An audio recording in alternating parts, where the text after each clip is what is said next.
vibe here already. I think it's a great sign, and yeah, thanks for all the work you've done in just sort of taking on this reading and already giving it a good feel. Thanks to Readings as well, and to Chris Gordon as well, who's sort of championed poetry over the last 3 years. I thought I might. I'm just going to read one poem from the old.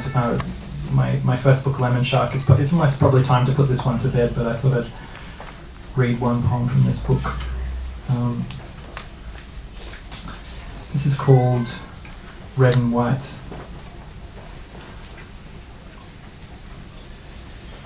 And the fancy bookkeeper popped, and quick autumn, like a strip or a noun, a strong name, mark, a clock, and the sun expressing 18 flowers the colour of watches. I was so happy I poured milk all over the Ferrari that was parked out the front of the cafe.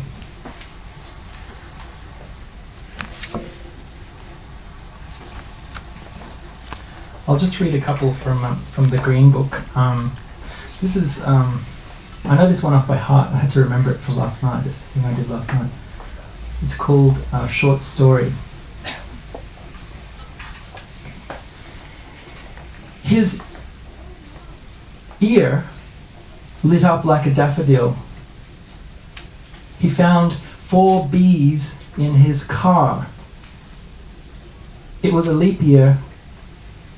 February rushed past like a Formula One, a twist of tomato in the alcohol.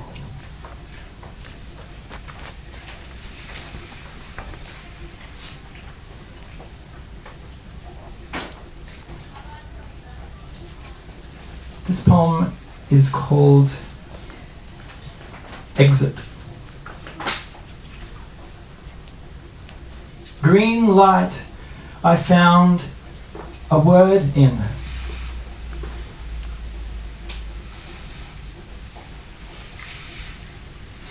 I was slightly petrified to read that piece, but it's my shortest piece ever, I think.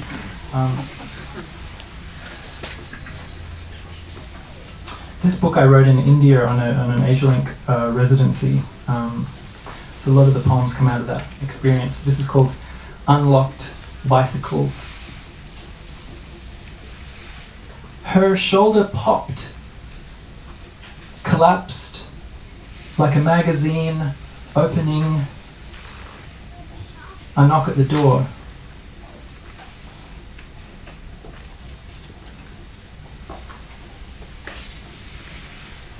None of these are haiku, by the way. I'm not a big fan of haiku.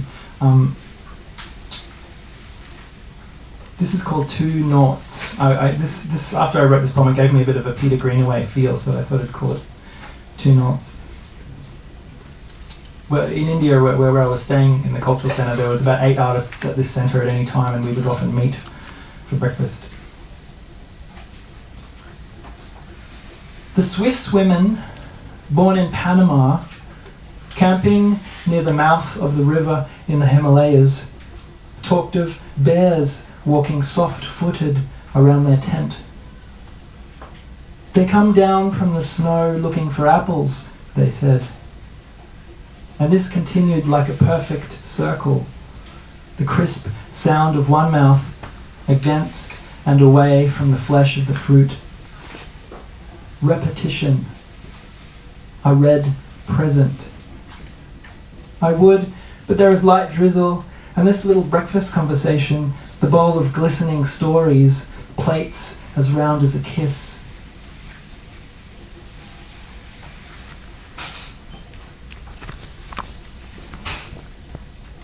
I thought I'd take the opportunity to read a couple of pieces from my book that's coming out with Giramondo Neworks on paper.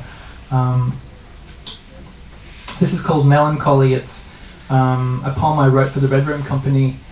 I was doing some workshops with some grade 8s from the Peninsula School in Victoria, and I asked them to give me a word to write a poem with and return the week later with the poem, and they asked me to write a poem called Melancholy. I went to the races, but the races were slow. I forgot to eat. I was thin and near a lake. I had to look for a phrase on the tree. I spent some time deciding winter melon or watermelon. I could find no rock melon. I could feel my brain working it out like cooking sausages. Eventually, I was able to make a small fire and a hot dog. It was a good bun. Like insulation we put in our house no more than a day ago.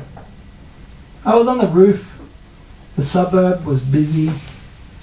My neighbour pulled the cauliflower out of the earth and started eating it.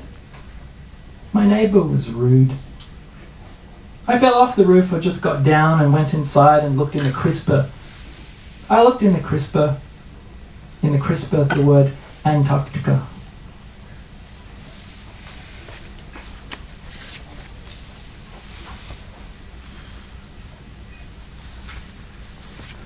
This one's called The Jaguar. I think it's sort of my favourite poem from this forthcoming book. After taking pencil shavings, green, out of the sharper than the air, sharper, we put our hands on flags, or flags put their sails on, cough. We have each other, medicine. Mine, a piss-coloured lozenge. Yours, summer in your mouth, opened up, was about to sing Melancholy Johnny Cash. We were at the ticket counter, ordered 2 tickets.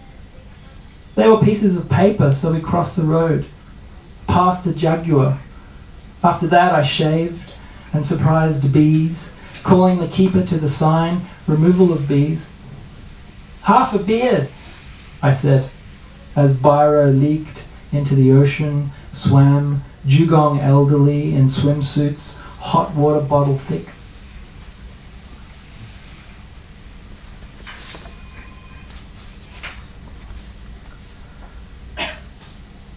Thanks again for coming on such a rainy night, and it's a pleasure to be reading with Lucy Holt and Tim Wright.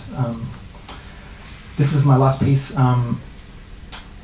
As Bonnie said, I'm involved in a collaboration with a ceramicist at the moment, which in this show at Sydney Road, where I wrote 3 poems specially for the exhibition and drew those poems onto her ceramics.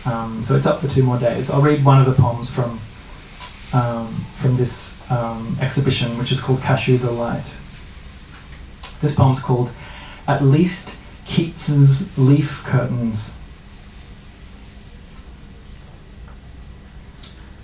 I don't pretend any more than cashew the light through cream, the tools, pencils, sources, need.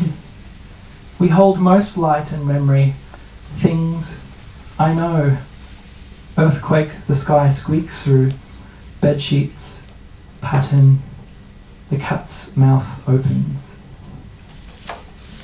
Real baby, that's no lie. Without your love, I would surely die.